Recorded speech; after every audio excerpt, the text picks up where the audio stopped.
Welcome to Tiger Tracks, your home for the best of LSU athletics. And now, your hosts, Jordy Holtberg and Bill Frankes.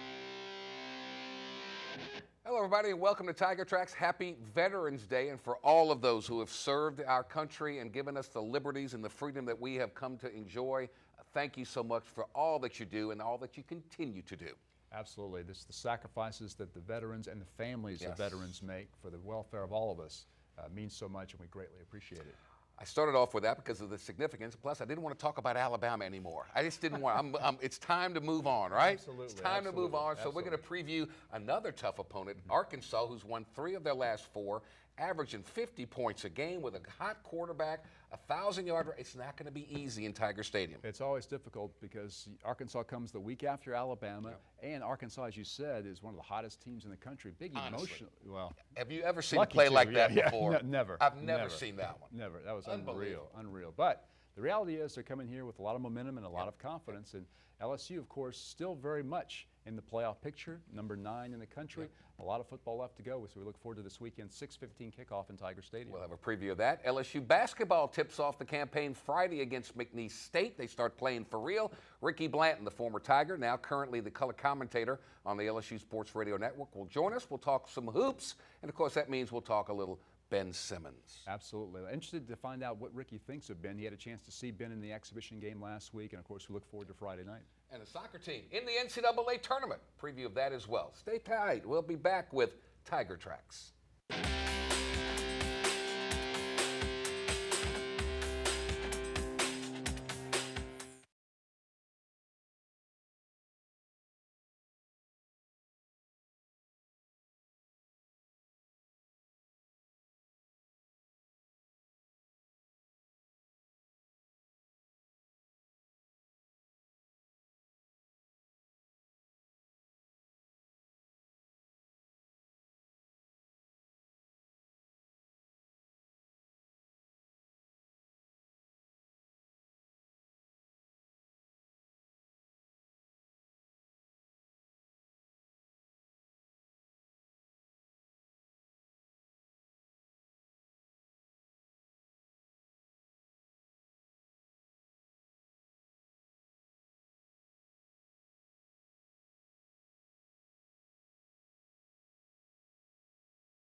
As promised, we are back. This is Tiger Tracks. He's Bill. I'm Jordy, and Brett Bielema brings the Hogs. He kind of reminds me a little bit of Steve Spurrier. He just says what he wants. Now, he certainly hasn't won like Spurrier, but he says what he wants. He doesn't care. Exactly, and he's of course injected that physical style of football, but it's complemented by Brandon Allen, a senior quarterback.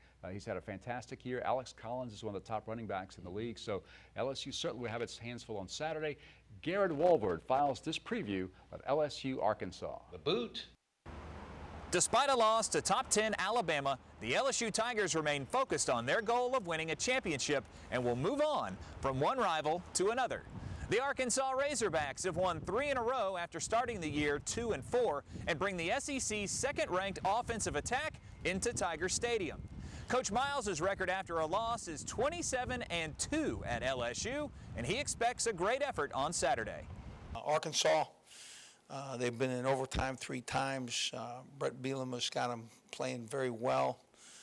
They're big up front on both sides. They have big-time running back Alex Collins with 1,000 yards plus. And Brandon Allen is ranked number 2 in the SEC in passing efficiency. We are also playing for the boot, and that gives Arkansas a little added. It gives us a little added incentive. LSU still leads the Southeastern Conference in rushing at over 275 yards per game, and the Tigers also sport the #1 ranked red zone offense, converting more than 90% of their trips with either a field goal or a touchdown. That could come in handy against Arkansas, considering the Hogs have scored 50 points or better in their last 3 games. The Razorback offense has sprung to life over their 3-game winning streak, earning wins against Auburn, UT Martin, and Ole Miss. Senior quarterback Brandon Allen has started 30 straight games, leading Arkansas with 2,400 passing yards and 21 touchdowns. With Allen at the helm, the Hogs have scored 50 points or better 3 games in a row, something Arkansas hasn't done in 99 years. His top target is Drew Morgan, a 6-foot, 195-pounder who's reeled in 9 touchdown catches already this season. Arkansas still runs with the best of them as junior Alex Collins has rushed for over 1,000 yards in all 3 seasons. Collins is 5'11", 215 pounds, and has accounted for 12 rushing touchdowns this year. On defense, the Razorbacks give up a league-high 29 points per game, but take that with a grain of salt considering they played several overtime games in 2015. The Tigers know they'll have to be ready for anything on Saturday night. Knowing those guys are, going to run the ball hard, have great tight ends that they also work in their play action. So just us as a defense, we have to really buckle down, read our keys, and play good defense. Even though we would like to finish the season off undefeated, that'd be something spectacular. But like I said, within these rules, we have a couple of bumps. It's all about how you come back from them. But my main focus is to keep the team together, and just knowing that we can finish this season out in the championship, and that's still our mindset, even with the loss. Some of the greatest wins in school history have come at the expense of the Razorbacks as this border war has raged on for the last 115 years. Let's take a closer look at the rivalry between LSU and Arkansas. In 1966, Arkansas won the Southwest Conference Championship and entered the Cotton Bowl on a 22-game win streak. LSU was 7-3 on the year and a heavy underdog to the 10-0 Razorbacks. Tiger tailback Joe Labruzzo rumbled for 2 touchdowns in the second quarter, and LSU held the Hogs scoreless in the second half, upsetting Arkansas 14-7, prompting one of the most famous images of Hall of Fame coach Charles McClendon with former AD Jim Corbett. LSU wouldn't play Arkansas again until the Hogs joined the SEC in the 1990s, and the Tigers have carved out a 14-9 record against them in league play. In 1999, despite a 2-8 record, LSU shredded number 17 Arkansas 35-10, with Rohan Davey showcasing great things to come, throwing 3 touchdown passes in the win. In 2001, needing a victory to stay in contention for the SEC championship game, Davey again stood tall, throwing 4 touchdowns and passing for 359 yards. During the championship season of 2011, number 3 Arkansas raced out to a 14-0 lead against number 1 LSU. But the Tigers scored 3 touchdowns in a row, highlighted by a 92-yard score on punt return by All-American Tyrann Mathieu. LSU ran over the Razorbacks 41-17, notching the largest margin of victory over a top 5 team in school history. And in 2013, Arkansas again held a lead, this time late in the fourth quarter, when true freshman Anthony Jennings subbed in for an injured Zach Mettenberger and made history. Shotgun formation, Jennings in the pocket, looks and throws way downfield. He's got a man open. He's got it. Touchdown, Tigers! That's Durrell. Jennings hit him on a fly, and Durrell got wide open. LSU and Arkansas will kick off at 6:15 in Death Valley on ESPN. Yet another primetime window for the Fightin' Tigers and their fan base. Reporting for Tiger Tracks, I'm Garrett Walbert. Thank you, Garrett, very much. So lots still to play for, and last year ought to be a gentle reminder. Arkansas beat them bad, 17 zips. Time to put that to bed. Absolutely. We want the boot back in Baton Rouge. Yes, get the boot. You have a lift. That thing's heavy. It is. It's heavy. It is. But, the SEC West race is still wide open despite last week's action. Still 5 teams within a game of one another. So go Bulldogs. Yeah, exactly. Go exactly. Mississippi State. Exactly. Bring the cowbells. Yeah. All right, we'll shift gears from the gridiron to the round ball court. Ricky Blanton joins us next to talk LSU hoops.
back to Tiger Tracks here on CST alongside Bill Franquez. I'm Jordy Helperg. Always a pleasure to welcome in former LSU great, now on the radio side of things, doing the color commentary work for the LSU Sports Radio Network for basketball. Our good friend Ricky Blanton. Ricky, how are you? I'm great. And yourself? Doing terrific. Another basketball season's right around the corner. Starts off Friday against McNeese State, and Johnny Jones' fourth year. You can see how the momentum is building, can't you? Yeah, when you bring in a special player like Ben Simmons, it's easy to capitalize on that momentum. I think what's going to be interesting about this team this year, totally different from last year. You had Jarrell, Martin, Jordan, Mickey. You dominated inside. You had big bodies, and that's where the strength of your team was. As we know now, this team is a lot different from the makeup because of the guards. And Ben Simmons, he's listed 6'9", 6'10", but if you ever watch Ben play, that's not what he wants to do. He'll do it, but he don't want to sit and go box to box. He's so gifted in the open floor and what he can do with the ball. He's more of a perimeter player. Yeah. So the team's identity is going to be different, but I think it's going to be a lot of fun to watch. Yeah, I agree. Rick, you had a chance to see the team in person last Friday. LSU played an exhibition game. What did you observe about the chemistry and the way the team worked together? You know, Jordy was there, and without a doubt, the first thing that jumped out to my mind is how unselfish they are. Yeah. They share the ball. Now, will that continue through SEC play? We hope.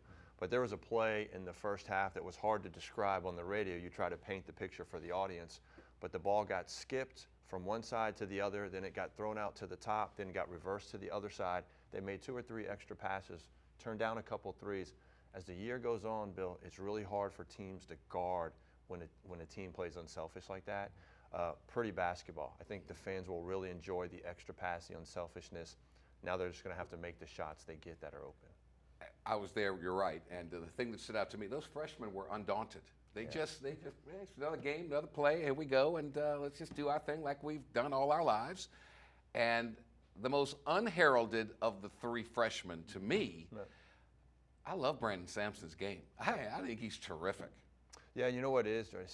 He's like all of us. When you're a young player, whether it's young player in high school, young player in college, young player in the NBA, you need a little help.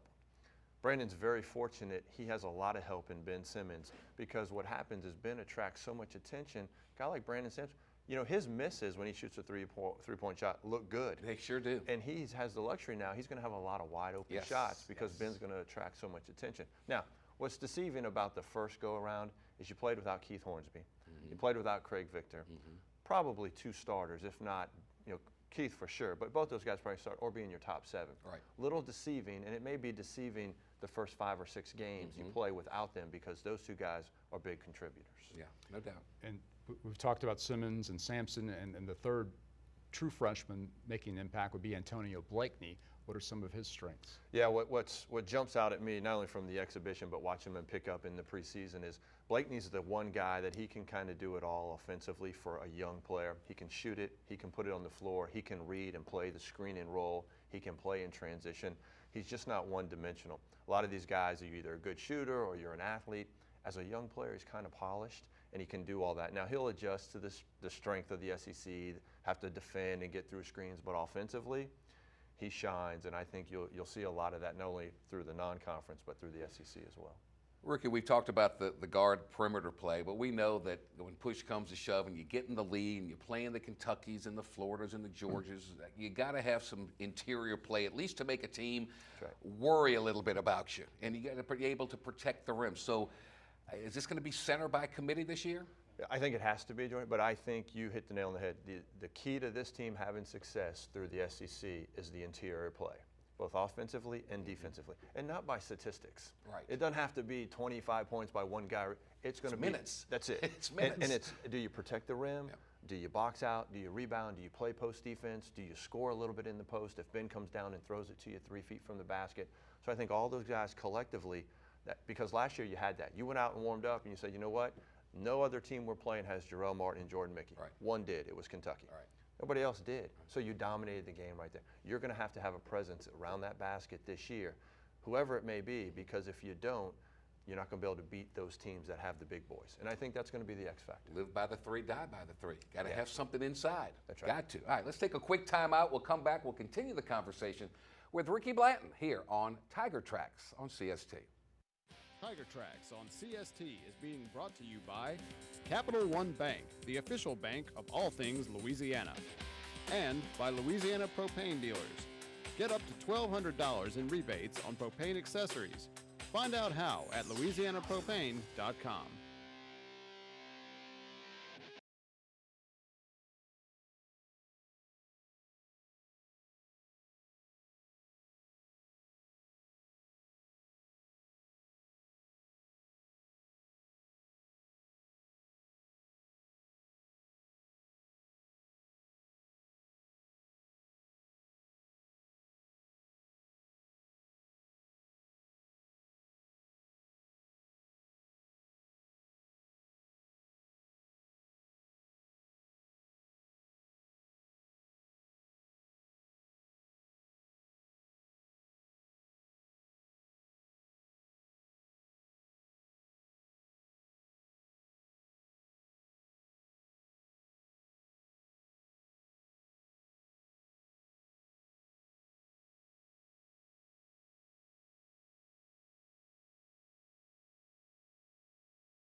Welcome back to Tiger Tracks on CST. Bill Franquez, Jordy Heltberg. We continue our conversation with Ricky Blanton. Ricky, I want to get into this.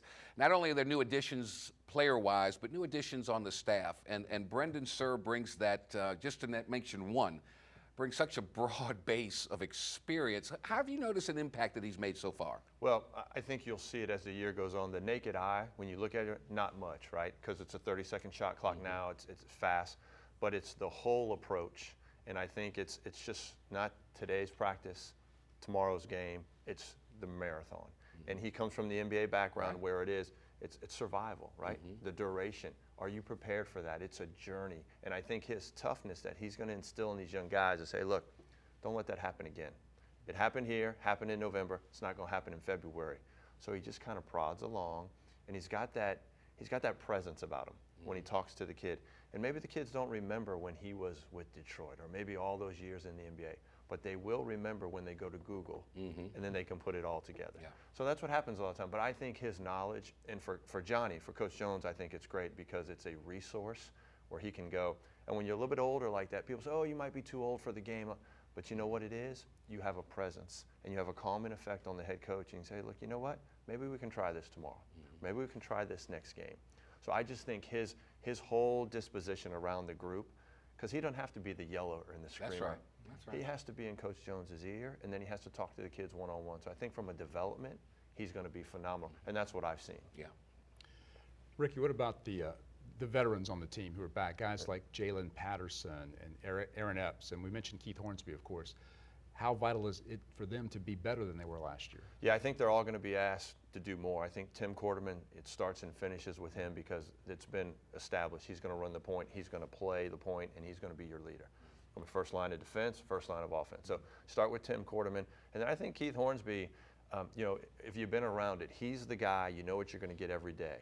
And when you play a sport and you're around each other so much and you practice so much, you need that guy. Good, bad, indifferent, he's there. So I think his presence, not statistically, but his presence every day means a lot to this team. And then we talked about center by committee. Is it Elbert Robinson? Is it Darcy Malone? Is it Aaron Epps? Is it Brian Bridgewater? All those guys, the door's wide open. Yeah. I don't know what they do between now and SEC play. Right. But somebody do something, though. And it's your chance, yeah, right? So whether it's 2 minutes at the end of the game, whether it's 2 minutes before halftime, I think the coaching staff is looking for somebody to be that third post player in the rotation as the year unfolds. I hate to ask the question, but everybody wants to know, from your visuals and your viewpoint, Ben Simmons, who does he remind you of? You know, I think he's got a little bit, so the left-handed throws you off. Exactly. Because if you're going to say LeBron James or Magic Johnson, well, they're not lefty, right? They're righty. But I think in his way of playing, I think he's a combination of both those guys. I don't think he's quite the athlete LeBron was. Right. I don't think he's yet to where Magic was. But I think if you watched his game's somewhere in between those guys. Because he's big, he's athletic, he can handle, he plays an open floor, he's unselfish. You know, Joe, when he plays, he throws a skip pass or he throws it out the backside like you and I take a sip of water. Yeah. He knows where to go. I made a comment during the game. He's in the low post, and he's got the ball, and he's making passes out to the wing. And I'm saying, guys, it's not as easy as he's making it look. It's That's just right. not. And one play really got me. He got the ball off the defense. Somebody got a ball off the defensive rebound, and he was around midcourt. They threw it to him right away. Here's your power forward. They didn't look for the point guard. Boom, get it to him because they know he's going to come down. You know, when he's coming down in transition and that three-point shooter spotting up, he's not giving it to him when he gets in the lane. He sees him open. He takes 2 dribbles top of the key. He gives it to you where the defense can't close out and get you. So it's just all that. So I think it's real exciting. And if you're a player, you got to love the fact that you're going to play with a superstar that wants to give it to you. Most superstars want to score 45 and not throw it to you. That's right. He don't want to do that. I think you'll see a lot of triple doubles out of Ben Simmons this year. Yeah, I don't think you're going to see the 25 points. I think you're going to see the 18, 12, and 10 type of thing. We'll take it. And he's okay with that. Yeah. So he doesn't need 45 to dominate the game, and that's what's special. And that's why I think fans are really going to enjoy coming to the PMAC and watching this game. If you like fast break basketball, don't worry about the shot clock. They're putting it up. It's going to be fun. Ricky, thank you so much, buddy. My pleasure. The marathon begins. We'll be back with more here on Tiger Tracks. Tiger Tracks on CST is being brought to you by Capital One Bank, the official bank of all things Louisiana, and by Louisiana Propane Dealers. Get up to $1,200 in rebates on propane accessories. Find out how at louisianapropane.com.